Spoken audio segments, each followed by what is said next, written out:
নমস্কার বন্ধুরা, আরও একটা নতুন রেসিপির ভিডিওতে আপনাদের সবাইকে স্বাগত। আজকে তৈরি করছি আমের টক ঝাল মিষ্টি গুড় আম। আর এই আচারটা তৈরি করার জন্যই কোনো আমের খোসা ছাড়াবার দরকার নেই, খোসা সমেত আমের করব। আর কোনো রকম রোদে দেওয়ারও কোনো ঝামেলা নেই। আর আপনারা 6 থেকে 8 মাস সংরক্ষণ করে খেতে পারবেন ফ্রিজের মধ্যে। তো আসুন দেখে নিই রেসিপিটা। আমগুলো প্রথমে ভালো করে ধুয়ে এরকম করে কেটে নিয়েছি। আর এখন আবারও ভালো করে ধুয়ে জল ঝরিয়ে আমি হাওয়ার মধ্যে রেখে দিয়েছি, বা আপনারা চাইলে রোদেও রেখে দিতে পারেন। 2 ঘন্টা থেকে একদম জলটা শুকিয়ে নিতে হবে, কোনো রকমের কোনো জল থাকা চলবে না, তাহলে কিন্তু আচারটা খারাপ হয়ে যাবে। এখন একটা কড়াই বসিয়ে দিয়েছি গ্যাসে। 4 টেবিল চামচ সর্ষের তেলে 1 চা চামচ দিয়েছি পাঁচ ফোড়নের সাথে দিয়ে দিচ্ছি 4-5টা শুকনো লঙ্কা একটু কুচি করে দিয়েছি। আর খুব ভালো করে ভেজে নেব। 5 ফোড়ন আর শুকনো লঙ্কা সুন্দর গন্ধ বের হয়ে গেলে আমি একদম শুকনো করে রাখা আমের টুকরোগুলো এর মধ্যে দিয়ে ভালোভাবে একটুখানি নাড়াচাড়া করে নেব। আর এর সাথে আমি দিয়ে দিচ্ছি কিছুটা হলুদ গুঁড়ো আর আন্দাজ মতো লবণ। লবণের ক্ষেত্রে আমি নর্মাল যে সাদা লবণ সেটা অর্ধেকটা, আর অর্ধেকটা দিয়ে দিচ্ছি বিট লবণ। এতে করে টেস্টটা খুব ভালো হবে।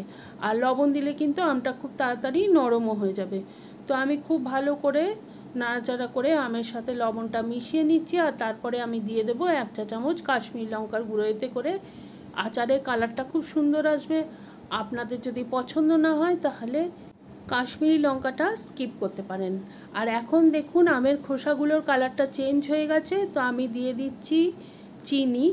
আর এখানে আমি এই আচারটা চিনি আর গুড় মিক্স করে করব। আপনারা চাইলে পুরোটা চিনি দিয়ে করতে পারেন বা পুরোটা গুড় দিয়েও করতে পারেন। আমি দিয়ে দিয়েছি 200 গ্রাম মতো চিনি, আর বাকি 400 গ্রাম আমি দেব গুড়। আর আমটা ছিল আমার 1 কেজি, তার জন্য আমি এখানে 600 গ্রাম চিনি আর গুড় মিলিয়ে ইউজ করেছি। আপনারা যেরকম আমটা আপনাদের টক থাকবে সেই অনুযায়ী চিনি গুড়ের পরিমাণটা ব্যালেন্স করে নেবেন। গুড়টা দিয়ে এখন মিডিয়াম হিটে নিয়ে সামান্য সময় নাড়াচাড়া করে নিলেই দেখবেন গুড়টা গলে যাবে। আর দেখুন এখন গুড়টা কীরকমভাবে গলে গেছে। তো আমি এই গুড়ের মধ্যে আমটা পুরো সেদ্ধ করে নেব। আর ততক্ষণ পর্যন্ত এটা মিডিয়াম হিটে জাল করতে থাকবো যতক্ষণ পর্যন্ত না গুড়টা একতার মতো দেখা যায়। দেখুন এটা সামান্য চিপচিপা হয়েছে, কিন্তু এখনও একতার হয়নি। তো এটাকে আরও কিছু সময় জাল করে নিতে হবে। আর ততক্ষণ আমরা একটা মশলা বানিয়ে নেব। এর জন্য শুকনো খোলা কড়াইতে দিয়ে দিয়েছি 2টো শুকনো লঙ্কা, 1/2 চামচ 5 ফোড়ন, 1 চামচ মৌরি আর 1 চামচ গোটা জিরে।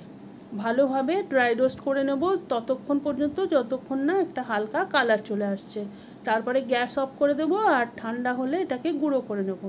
আর এর মধ্যে আরও প্রায় 5-7 মিনিট আমার গুড়টা ফোটানো হয়ে গেছে। আর এখন আবারও দেখব যে তারটা এসেছে কি না। আর এখন দেখুন কিন্তু একটা তার চলে এসছে। তো আমাদের আচার কিন্তু রেডি হয়ে গেছে। এখন এই পর্যায়ে আমি ওই গুঁড়ো করে রাখা মশলাটা দিয়ে দিলাম, ভালো করে মিশিয়ে নেব।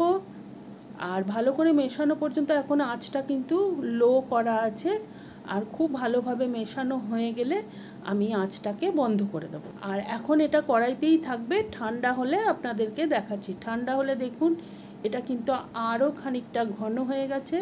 আর আচার কিন্তু তৈরি হয়ে গেছে। এখন আপনারা এটাকে একদম শুকনো কোনো কাচের শিশিতে বা বয়ামে রেখে খেতে পারবেন। আর ফ্রিজে রাখলে এটা অনেক দিন পর্যন্ত ভালো থাকবে। অবশ্যই বাড়িতে একবার ট্রাই করে দেখবেন, কমেন্ট করে জানাবেন কেমন লাগলো। আর রেসিপিটা ভালো লাগলে please like, share and subscribe my channel.